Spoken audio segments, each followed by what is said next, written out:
Hi, I'm Andy Stevens and this is the Home Building and Renovating Guide to buying an orbital sander. An orbital sander is pretty much what it says on the tin. It sands stuff and it goes round. So this one here, for example, has got a spinning disc on the bottom, sandpaper, and it spins around to give you that sort of sanding facility on most types of wood.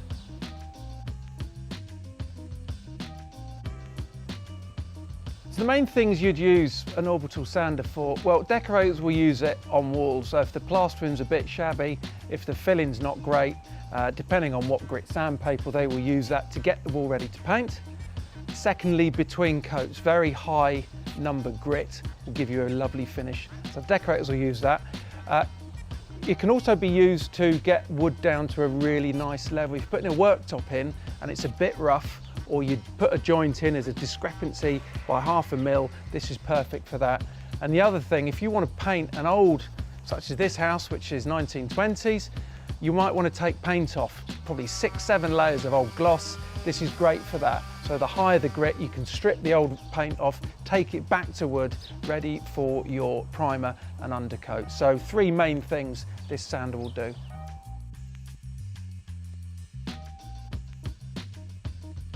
The main thing I wouldn't use the orbital sander for is if you're doing large surface areas of wood.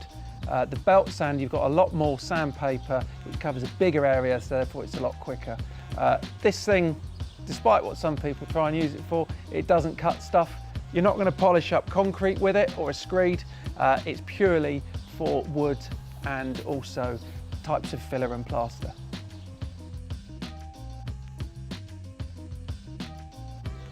When you look to buying one of these, pretty much all of them have got it these days, but it's the dust extraction. Now, you've got different types of filters. You can also connect a hose onto an extraction unit. I think the main thing is because it can be really, really fine dust, you don't want to breathe that in. So make sure you've got a good filter system or an extraction point where you can connect a hose into it. Again, you've got corded against cordless. This one's corded. It does exactly what I need it to do, but you can go cordless. So again, if you do, 2 batteries, 1 charger, because if you're using it all day, you may not get the whole day out of 1 battery. Sandpaper wise, they're very easy. It's stick on, stick off. It's a Velcro system. You can get ones which don't have these holes, which obviously are there for a reason. I've found, despite what people say, I've found them, they clog up. And when they clog up, it's very difficult to get this to stick because the Velcro gets that fine dust in it. Personally, I'll go with the one with the holes in. Another point to look out for is if you've got some sort of handle to actually guide it on the surface that you're sanding back. A lot of them don't. This one isn't expensive. I think it was 60 quid. But with this, you can actually guide it a lot better rather than just having something like this where you've just literally got your palm on it.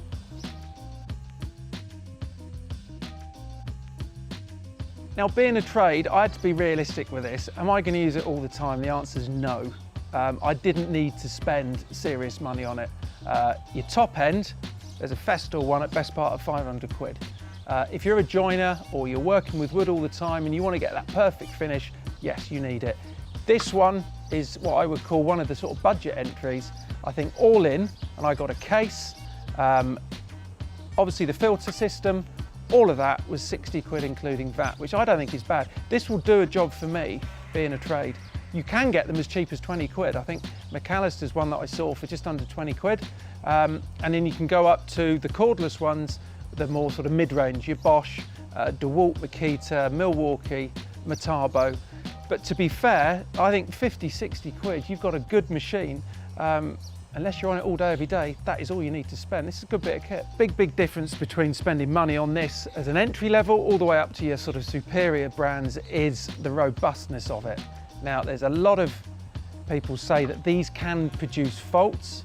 Now, don't forget, if you're pressing, especially if you've got a guide here, if you're pressing hard on a bit of wood, it can slow down the orbital sander, which can cause problems with the motor. They can burn out. Again, like anything in life, the more money you spend, the better it is.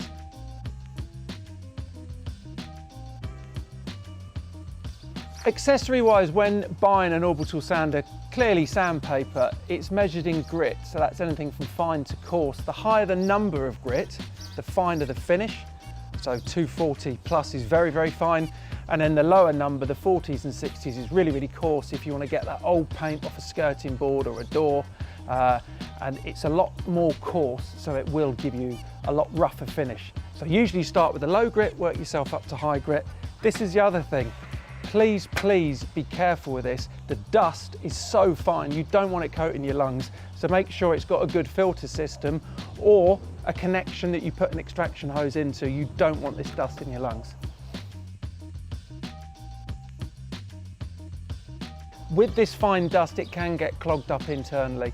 I would recommend trying to get something which blasts air just to give it a quick clean. The filters should be changed regularly to make sure they're working. If you've got an extraction point where the hose goes on to an extraction unit, make sure that doesn't get clogged up, just give it a clean. But with the fine dust, probably spend a bit more attention on the maintenance of this compared with something like a combi drill or angle grinder. So there we are, a comprehensive guide to buying an orbital sander. For more advice on tools, materials, techniques and products for building, visit homebuilding.co.uk.